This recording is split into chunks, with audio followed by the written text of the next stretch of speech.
King Arthur, legendary commander of the Knights of the Round Table, armed with the mighty sword Excalibur. We'll never tire from hearing the stories of King Arthur. His name is a byword for honor. What if King Arthur's tomb was real? But what lay inside was so disturbing, the monks had to lie about it. For over 800 years, the most legendary grave in Britain has been wrapped in mystery. Archaeologists aim to dig a tomb associated to King Arthur. University of Manchester archaeologists are excavating Arthur's Stone, a tomb associated with the mythical King Arthur. In 1191, monks at Glastonbury Abbey claimed they had found King Arthur's final resting place, and the world believed them.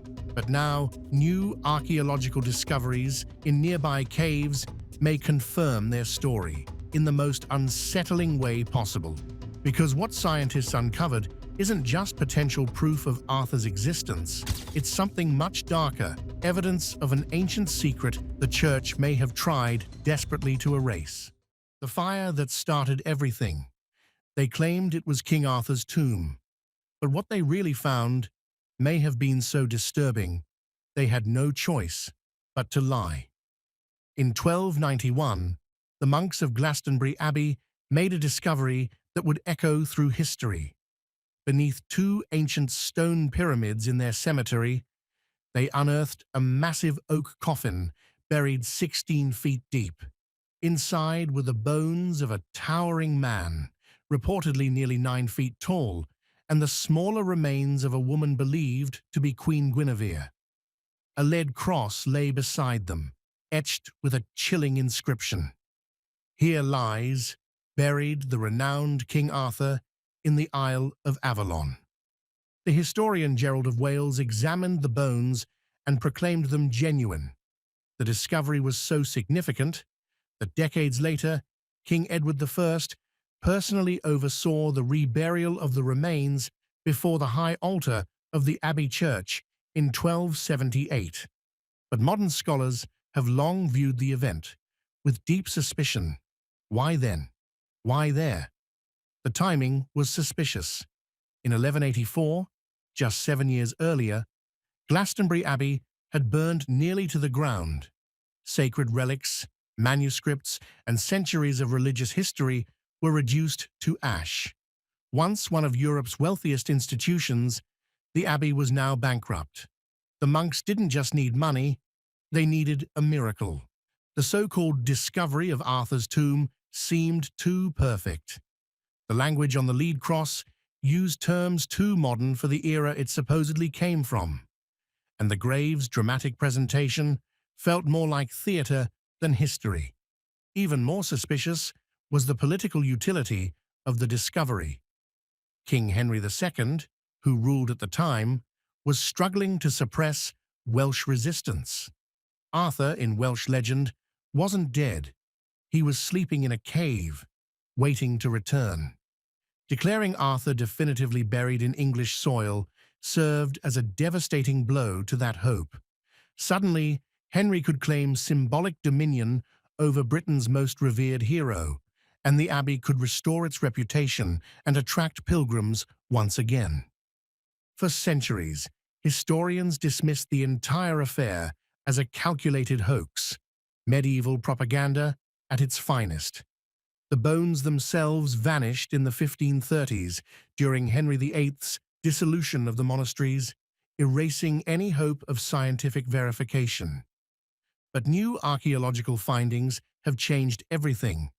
Recent work in the caves and burial sites near Glastonbury suggests the monks may have actually found something extraordinary, just not what they wanted the world to see. In fact, what they uncovered might have been so terrifying, so unexplainable, they had to invent the story of King Arthur's tomb just to cover it up. The Neolithic time bomb. Archaeologists expected an ancient tomb. What they found was a carefully curated collection of human remains, deliberately rearranged, transported across Britain, and preserved for thousands of years. This wasn't a burial site, it was a ritual machine. In the rolling hills of Herefordshire, about 50 miles from Glastonbury, stands one of Britain's most mysterious monuments. Arthur's Stone is a massive Neolithic burial chamber consisting of 9 upright stones supporting a colossal 25-ton capstone. For nearly 6,000 years, this ancient tomb has dominated the landscape of the Golden Valley, inspiring legends and capturing imaginations. Local folklore claims that King Arthur himself created the monument during a battle with a giant. According to the tale, Arthur struck down his massive opponent, who fell backward onto the stones, leaving permanent impressions of his elbows on the capstone. The story seemed like typical medieval myth-making, until archaeologists from the University of Manchester and Cardiff University began the first scientific excavation of the site in 2022. What they found changed everything we thought we knew about Neolithic Britain. Professor Julian Thomas, leading the excavation, expected to find the remains of a simple burial chamber.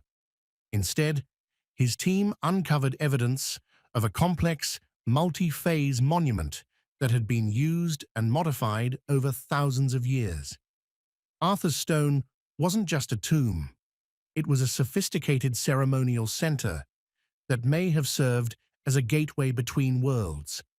The excavations revealed that Arthur's Stone had been constructed in several phases.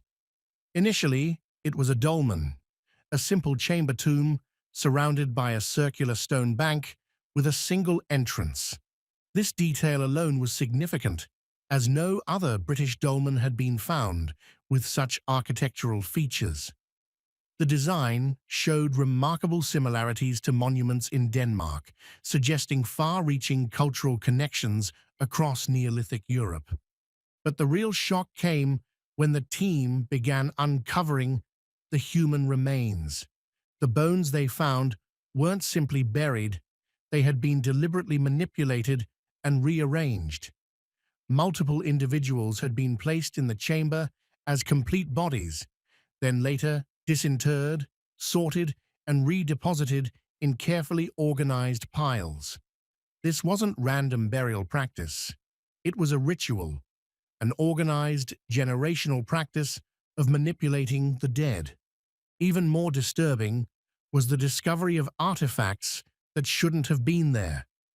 Among the Neolithic pottery and stone tools, the archaeologists found worked rock crystal from North Wales and pitchstone from the Isle of Arran in Scotland.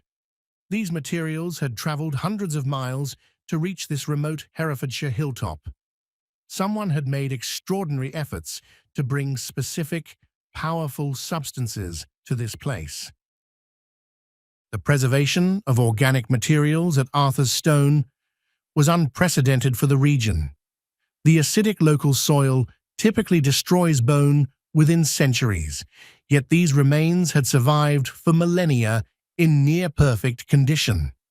Something about the site's chemistry had created an environment that preserved not just bones, but potentially other organic materials that could tell an incredible story. Most intriguingly, the team found evidence of continuous use of the site from the Neolithic period through to the early medieval era, exactly the time when King Arthur was supposed to have lived. Carbon dating revealed that some of the latest deposits at Arthur's Stone dated to the 5th and 6th centuries CE, the height of post-Roman Britain, when a historical Arthur might have existed. The implications were staggering. Arthur's Stone wasn't just an ancient monument that later attracted Arthurian legends. It was an active ritual site during the era of King Arthur. The cave that time forgot. 20 miles south of Arthur's Stone, in the limestone cliffs along the River Wye, lies King Arthur's Cave. Unlike the monuments built by human hands, this cavern was carved by nature over millions of years, creating a hidden chamber that has sheltered secrets for over 12,000 years. Archaeological investigations here have revealed one of the most extraordinary records of continuous human habitation in Britain. The cave first drew scientific attention in the 1800s, when Victorian archaeologists found mammoth bones mixed with primitive stone tools. They dismissed it as just another Ice Age site where early humans had sheltered from the cold. But modern investigations using advanced dating techniques have revealed something far more significant. This cave was used continuously from the Paleolithic through to the medieval period, with each generation leaving traces of increasingly sophisticated ritual activity. In the 1920s, archaeologists found something that should have changed our understanding of British prehistory forever. Deep within the cave's sediment layers, they discovered red ochre paintings on the walls, some of the oldest known cave art in Britain. The paintings depicted human figures in what appeared to be ceremonial poses, surrounded by symbols that matched no known prehistoric art traditions. For decades, these paintings were dismissed as medieval graffiti or natural rock staining. But recent analysis using ultraviolet photography and chemical testing has confirmed they are indeed ancient, potentially dating back thousands of years. More disturbing still, some of the figures appear to show scenes of ritual sacrifice or burial ceremonies involving multiple individuals. The cave's most unsettling discovery came in 2018, when a routine survey team found a previously unknown chamber deep within the cavern system. This hidden space, accessible only through a narrow passage that floods during heavy rains, contained artifacts that defied explanation. Pottery shards showed decorative patterns that matched nothing in the known archaeological record. Stone tools were found alongside iron implements that shouldn't have existed in the same temporal context. Most shocking was the discovery of human remains in this hidden chamber. Unlike typical prehistoric burials, these bones showed evidence of careful preparation and preservation. Some had been deliberately modified, drilled with holes that suggested they might have been worn as ornaments or used in rituals. Others showed cut marks indicating the systematic removal of flesh before burial. Radiocarbon dating of these remains produced results that initially seemed impossible. Some bones dated to the Neolithic period, others to the Bronze Age, and still others to the early medieval period. But they had all been deposited in the chamber at the same time, suggesting someone had been collecting and curating ancient human remains over centuries or even millennia. The implications were chilling. King Arthur's cave wasn't just a prehistoric shelter that later attracted legends. It was an active ritual site where practices involving human remains continued from ancient times into the historical period. The legends of Arthur sleeping in a cave with his knights might preserve memories of actual ceremonies involving the dead. Local folklore takes on a more sinister tone when viewed through this archaeological lens.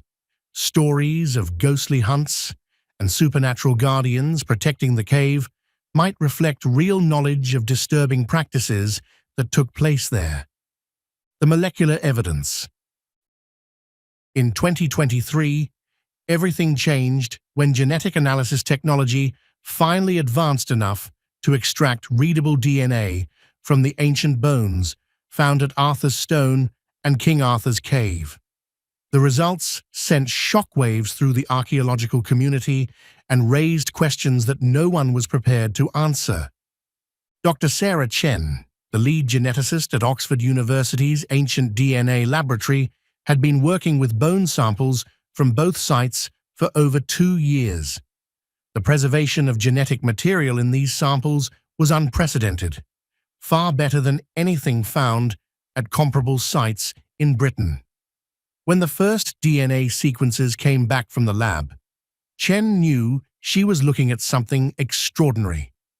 The bones from Arthur's Stone told a story that contradicted everything archaeologists thought they knew about Neolithic Britain.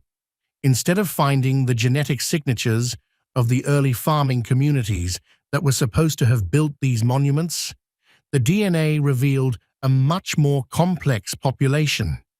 Some individuals showed genetic markers consistent with the Celtic populations that would later dominate Britain.